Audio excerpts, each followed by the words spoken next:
Hello everybody, JGC Anime here, and today we are going to be reviewing Sword Art Online Season 4, Alicization, War of Underworld.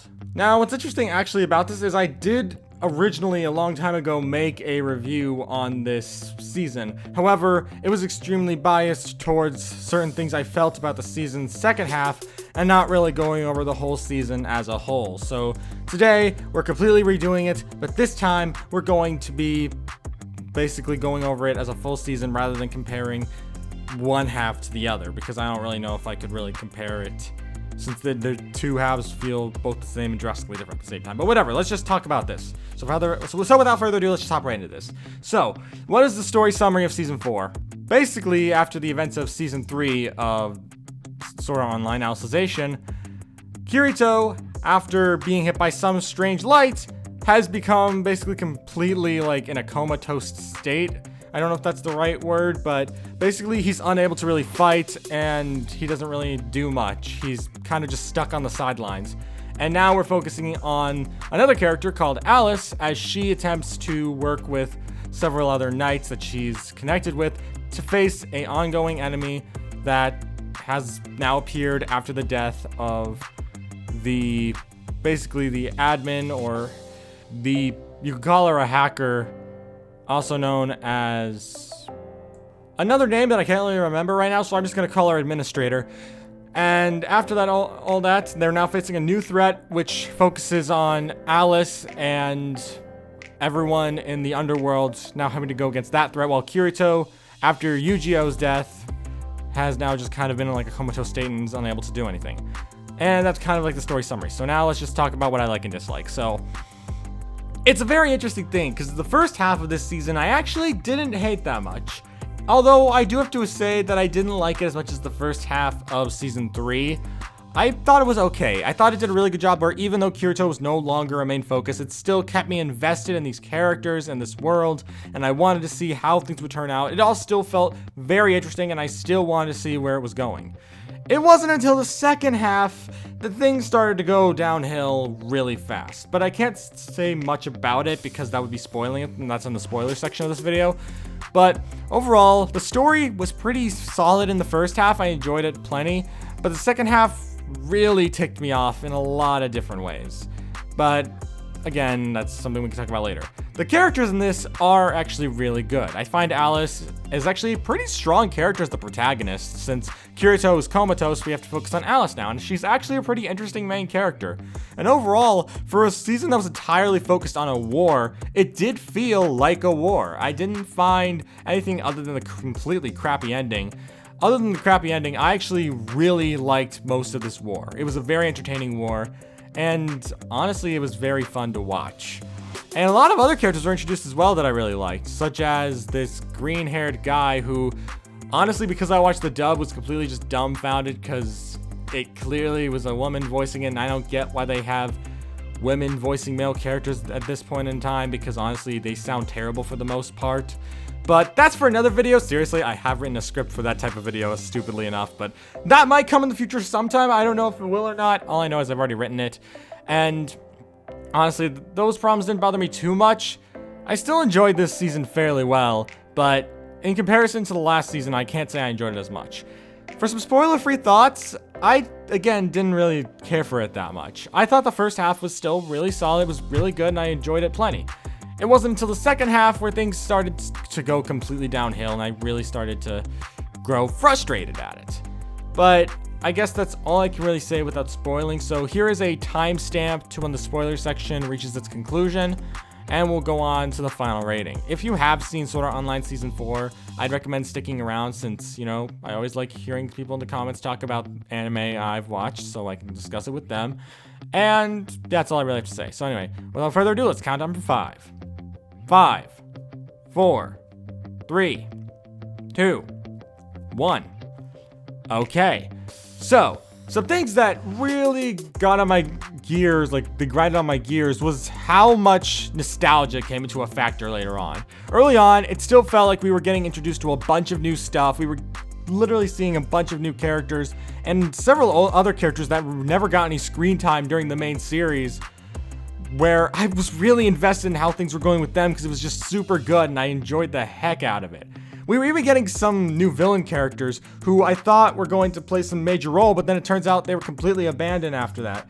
Like how they had an admiral who was on the human side when they were going against the new threat, which were a bunch of monsters, and one of the monsters was on the human side. But rather than following that plot point, they straight up killed them after the main villain came in because, you know, it shows that he was a serious threat. At least at the start. It wasn't until later on when the second half started that things started to get irritating. And that started with basically everyone coming into the Underworld, where every single person, after the main villains let the Underworld get released to the public, they then gave it the ability to have those players literally just playing the game. Kind of showing that, yeah, you can have Ogmas or whatever they don't think that's what the Ogmas are called, but basically the VR headsets, they're all over the world, not just in Japan, so other people can join in. While it is a bit weird that everyone speaks the same language because it's an English dub or a Japanese dub, so obviously everyone needs to speak the same language, I could still roll with it. But one of the biggest flaws was how much of a nostalgia factor it played in. Like, there is so much nostalgic stuff in this, I actually hated it. Like, throughout the Battle of Asuna against one of the side villains who becomes like a tree at the end, when they're fighting, they rely way too much on the Yuki from the Mother's Rosario arc's character. Like, they rely way too much on her, with her supposedly being by Asuna's side, and it honestly kind of annoyed me, because unlike many people, I didn't like the Mother's Rosario arc. I really didn't care for Yuki. I didn't really think any of it was important, and overall, I didn't care. So to see her not come back once, but twice, seriously, she dipped for one episode where she just helps Asuna and then dips, and then suddenly she's back again, and then all of a sudden the two are fighting technically with one another as they face against this guy, and they don't even beat him in the end because Kirito has to come in, and it's just, they play so much on nostalgia. The only thing of like nostalgia I can think of that I generally liked was when they reintroduced AG and Yuna, where they have them come in for a bit, which I thought was really good since it kind of connected the plot of the movie to the show, which I really liked. But other than that, it was literally just nostalgia bait. Like, they tried so hard to pull at your nostalgia that it honestly annoyed the heck out of me. I just wanted to see these new characters. Why do I have to see so much of these old characters? I like them, but since you barely give Klein any focus, how am I supposed to care about any of the old characters? There's some weird stuff too, like Leafa just coming in there seemingly not really caring about the whole situation, and literally seeming to think that every single character has to have like a tentacle scene. Seriously, for some reason there's a tentacle scene with Leafa, I don't know why, but it's there. But it did kind of put the pig guy on, like there's a pig villain, but they bring him to the good side in there, so that was fine. But I don't know why, just, it felt so unsatisfying. Especially when Sidon came in with like godlike abilities and she still lost to some guy, well the main bad guy. But what annoyed me wasn't how she lost, it was how she was saved. It would have been fine if she was just killed off, you know, because it's a game, she doesn't actually die in real life. But the way she's saved is that supposedly when she was like with Kirito a bit earlier on, because he was still in this comatose state at the time, he somehow gave her one of the like pads from season 2 on her for some reason that acted as her shields. I don't know. By the second half of this season, there was just complete bullcrap throughout most of it. Like, so much bullcrap. I could not believe how much there was. It was ridiculous how much bullcrap was going on in the second half. It was like the writer, I think his name's Reki Kawahara, was just like, yeah, I really don't know how to end this war, so let's just write the most bull-crappiest things I could think of that would just work as a final season. If I'm being honest, I don't know where to put this on my SAO season rating scale. Like, because of how much nostalgia played a factor in this series, like in this season, I'd probably put it at the low end of the list. I can't decide if I don't like season 2 or this one more. It's hard to choose which one I like the least, because they're both so mediocre that I can't say I love either. I love the movie. I love season 3. Season 1 is also pretty good, but seasons 2 and 4 somehow both managed to screw it up and make me not like it that much. Even if the action was good, it didn't take away from the boring plot, not boring, but very mediocre plot. Although, the thing that pissed me off the most with this wasn't even the nostalgia, like the bringing in of nostalgia. It was when Kirito finally woke up. When Kirito finally woke up, I was annoyed as heck, because he comes back and I guess he has administrator's powers, and of course he already knows everything that's going on. He understands everything. He already knows what to do. He has these overpowered abilities for some reason, and he just straight up beats the villain with just a little help from Yu-Gi-Oh, which honestly, that was a great scene. I love the fact that Yu-Gi-Oh came in to help at the last minute, but still, I hated that part. Kirito, I get he's overpowered, but there's a certain degree of overpoweredness you can write for his character. Season 1 overpowered? Yeah, it was fine. I could roll with it. Season 2, not as overpowered, but still generally overpowered due to being able to use a lightsaber in a gun game. But then Season 3, he's very much like toned down. He's not as strong. He's still pretty strong, but he still struggles. And Yu-Gi-Oh's at his side, which is still the best character in the entire show, with Klein at his side also being the best character. But then he goes from goes from calmly, not too overpowered, but still slightly overpowered, but not enough so that way it's ridiculous, to suddenly being the most overpowered, absurd protagonist you could ever see. Like, I called complete bullcrap that not only did he have these overpowered abilities, but he also knew what was going on, knew where to go, knew what to do, and it just annoyed the heck out of me because it sounded so dumb. And the way they even defeat the main villain is ridiculous. Supposedly, his nightmares killed him? Okay. It was so ridiculously dumb. I hated it. It was so infuriating.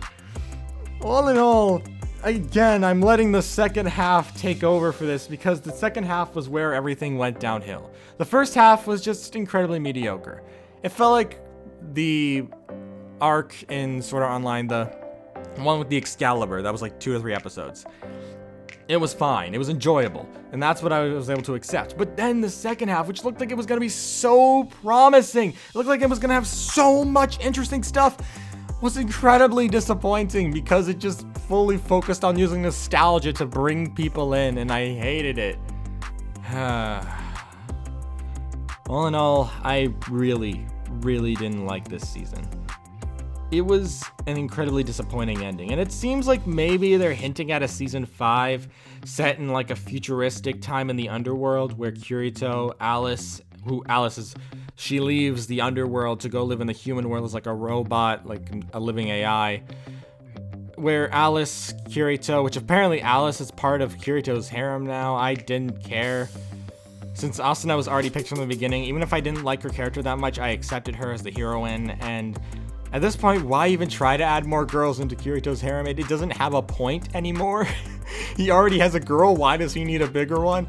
But all in all, they set it up for like a season 5 maybe. I always figured this would be the final season, but all in all, I didn't like it. I still haven't seen the Progressive movie, but because I wanted to go see in theaters, but sadly, the timing wasn't perfect because the English dubbed version was always at times I couldn't go, but I'll probably see that movie eventually. But yeah, for this season, it was an incredible letdown. I really was hoping this would be the ultimate season to wrap up everything, finish the story, and make it an epic one. But it was so incredibly mediocre that even after sitting through it a second time with my friend because he hadn't seen it yet, so I sat through it a second time, I was still incredibly bored. The only thing the season has coming to it that I love is its a second opening. Its second opening for the second part, the part I dislike, its opening is the only good thing about it. The opening is probably the best opening in all of SAO, right next to Ignite from Season 2. Wow, it's very ironic that the 2 best openings, I think, from SAO are both from my least favorite seasons. But, yeah, I didn't like this season. I really hated it. And even if I go back and watch it, it'll be an incredible meh, it's fine. It's just okay, because if it wasn't for the first half being incredibly okay, this would have been bad. Like, I called complete bullcrappery throughout the entire second half. It was so infuriating that even after I sat down and watched it again, I still couldn't believe how incredibly mediocre it was. And that's all I really have to say in the spoiler section, so we're at the conclusion of this video. What are my final thoughts? I didn't like this season that much. There were some parts of it I enjoyed fairly well, but for the most part, I really disliked how much they relied on nostalgia and overpowered abilities to kind of push the narrative, and I found it to be an incredibly mediocre experience after the amazing season that was Season 3. As of right now, Season 3 of Sword Art Online still stands as my favorite season of SAO, and this stands as probably one of the worst. Is it worse than Season 2? It's hard to say. Both are pretty mediocre. But I'm going to have to give Sword Art Online, Alicization, War of Underworld a 5 out of 10. I was very disappointed, and if it wasn't for the incredible mediocrity of it, I would have given it a lower score, because as much as I really hated a lot of the plot points and stuff, the action was still very fun to watch, and the characters were fun to interact with through watching. So that's all I really have to say. Thank you all for watching. If you're new to the JGC Anime channel, don't forget to subscribe. I always look for new anime fans to the channel, and that's all I really have to say. Thank you all for watching. I'll see you all around. Peace!